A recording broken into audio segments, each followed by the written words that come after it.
네, 두 번째 문법 포인트는요, 투부정사의 형용사적 용법입니다. 자, 친구들 이제 이맘때쯤 되면 우리 첫 시험이기는 하지만 뭐를 이제 딱 이 투부정사의 형용사적 용법이 시험범위구나라고 생각하는 순간, 아, 그러면 투부정사의 명사적 용법이랑 부사적 용법도 내가 다 구분할 수 있어야 되겠구나라고 생각을 하실 것 같습니다. 그래서 이제 투부정사를 공부하기 위해서는 우리 준동사의 개념을 먼저 이해를 해야 되겠죠? 자, 준동사라는 건 뭐냐면 인제 동사에서 태어났지만 자, 그러니까 뭔 얘기냐면 동사에서 나오긴 했어요. 동사가 포함이 되어 있긴 합니다. 동사에서 태어났지만 근데 품사는 동사가 아닌 걸 얘기해요. 그래서 이제 동사에다가 뭘 붙이는 거죠. 동사에서 태어났기 때문에 동사에다 뭔가를 붙입니다. 그래서 to를 붙이면 투부정사가 되고요. ing를 붙이면 동명사나 또는 현재 분사가 되고요. 그러니까 동사에다 ed를 붙이게 되면 과거 분사형이 됩니다. 근데 이제 품사는 더 이상 동사 역할을 하지 않습니다. 한 문장에서 이제 동사는 하나여야 되기 때문에 나머지 동사의 의미를 갖고 싶다면 모두 다 준동사로 바꿔야 될 겁니다. 그래서 준동사에 이제 뭐뭐가 있냐면 이번 시험 범위인 투부정사가 있을 거고요. 자, 두 번째는 동명사가 있을 거고요. 그다음에 세 번째는 분사가 있을 겁니다. 자, 이름이 조금 어렵죠? 투부정사는 동사에다가 to를 붙인 거고요. 동명사는 동사에다 ing를 붙이고 분사 같은 경우에는 동사에다 ing를 붙이거나 ed를 붙여서 pp형을 만들게 됩니다. 자, 그랬을 때 이 투부정사가 가지는 품사는요. 명사, 형용사, 부사가 될 거고요. 동명사는 이름에서 알 수 있듯이 동사에서 나온 명사입니다. 그 다음에 분사는 ing나 ed를 붙여서 형용사 역할을 하게 될 겁니다. 자, 근데 우리가 이제 이번에 시험 범위인 거는 투부정사이기 때문에 투부정사를 이제 우선적으로 보도록 하겠습니다.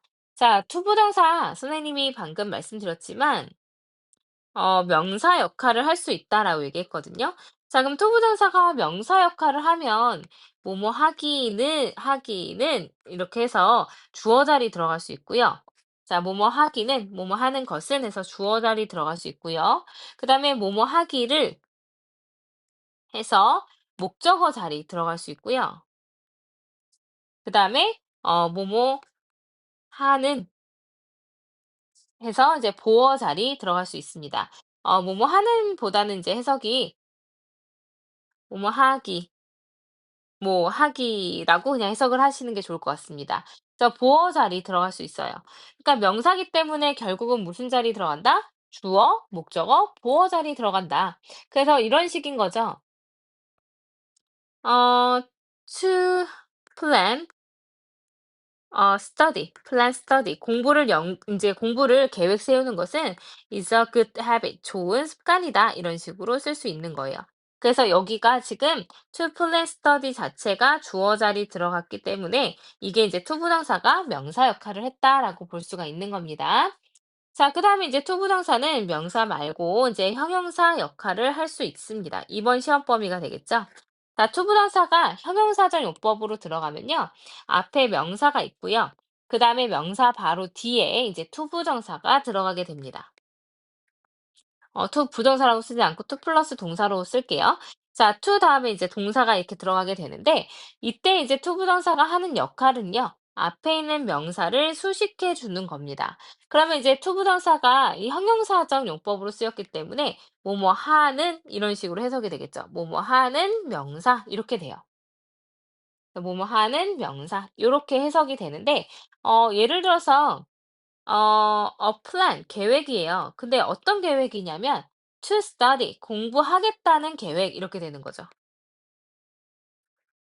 그러면 공부하겠다는 계획, 공부하려는 계획 이런 식으로 돼서 이 자체가 이제 뭐 명사 이 덩어리로는 명사 역할을 하겠지만 명사를 수식하는 to study는 형용사 역할을 하게 된 거예요. 형용사니까 무슨 역할을 했다? 명사를 수식하는 역할을 했다라고 생각하실 수가 있겠죠?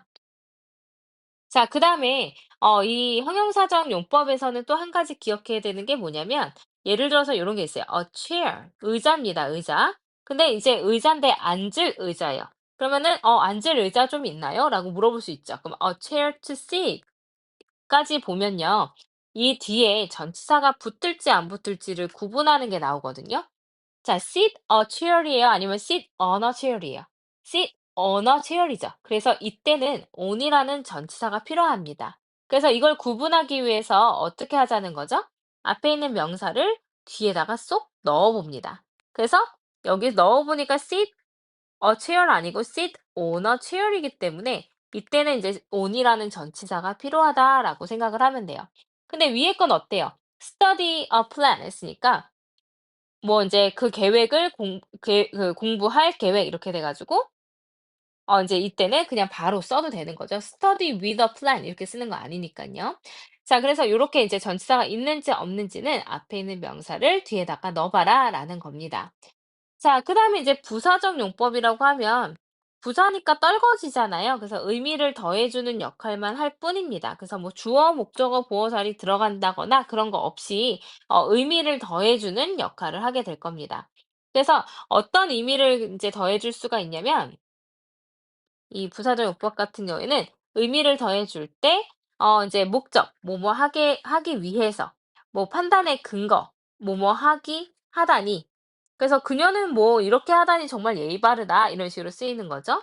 그다음에 감정의 원인, 뭐뭐 하기에 그러니까 뭐뭐 하게 되어서 정말 기쁘다, 슬프다 이렇게 해석이 되고요.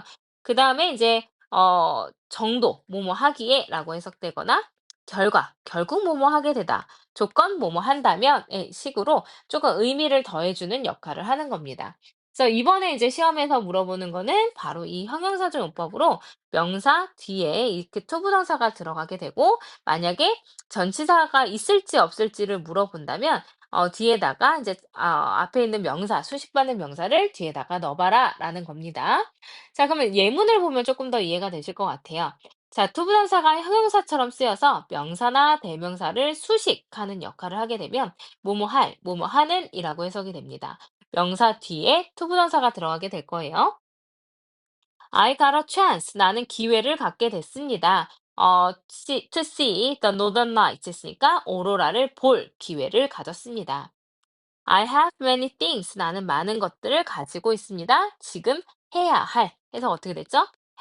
해야 할. 이렇게 해석이 됐죠. 자, there are many friends. 많은 친구들이 있습니다. To help you. 너를 도울 많은 친구들이 있습니다. Can you get me something to eat? 먹을 무언가 좀 가져다 줄 수 있니?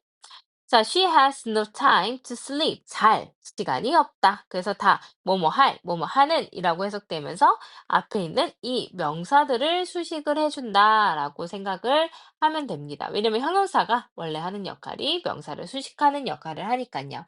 자, 투부정사의 이 용법을 구분하는 게 뒤에 계속 나올 겁니다. 처음에 쉽지 않을 건데 선생님이랑 좀 열심히 한번 구분을 해보도록 합시다. 이제 질문 있으시면 바로 가지고 오세요.